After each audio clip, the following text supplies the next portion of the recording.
Un mode de transport doux, un bâtiment SNCF transformé en marché couvert, une gare désormais salle des fêtes et des logements à basse consommation. Bienvenue à l'écoquartier des Alouettes, une ancienne friche industrielle où il fait désormais bon vivre.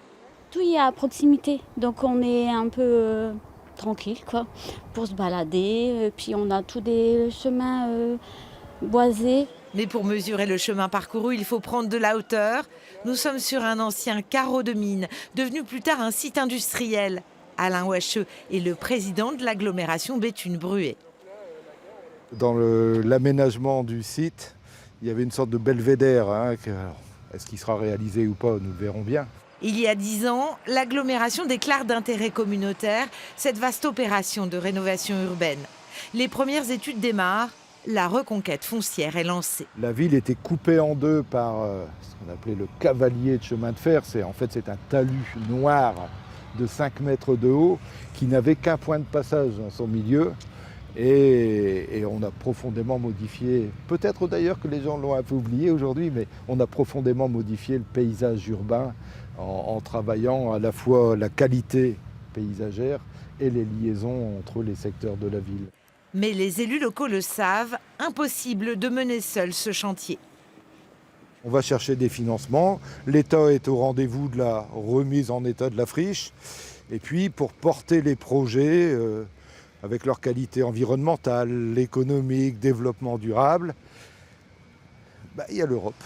Et pour trouver les 23 millions d'euros nécessaires à la réalisation, le FEDER, Fonds européen de développement régional, est sollicité. Plus de 5 millions d'euros, 23% des aides publiques sont débloquées. De l'aveu même d'Alain Wacheux, ce genre de cofinancement primordial est souvent méconnu. Que ce soit des politiques départementales, régionales, européennes, beaucoup de nos concitoyens ont d'autres préoccupations que de savoir d'abord d'où vient l'argent, fut-il indispensable à satisfaire leurs besoins quotidiens. Cette entreprise spécialisée dans le numérique a été l'une des premières à s'implanter au sein de l'écoquartier. Une société à la croissance insolente qui a embauché 24 ingénieurs l'an dernier.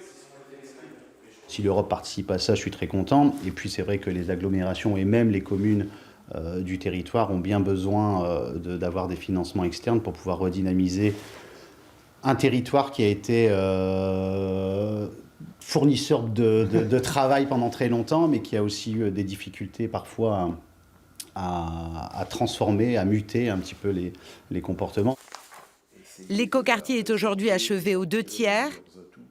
Non, ce qui est important maintenant, c'est de développer le pôle de coopération économique.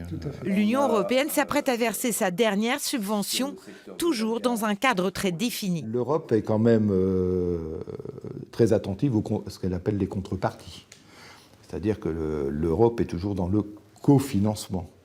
Alors après, il dépend de l'organisation du pays de savoir qui finance. Est-ce que c'est l'agglo, est-ce que c'est un département, est-ce que c'est une région, est-ce que c'est l'État?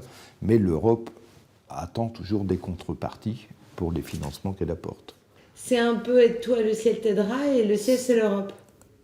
On peut dire ça comme ça, oui. Bon, avec les étoiles, c'est vrai que ça le fait pas mal.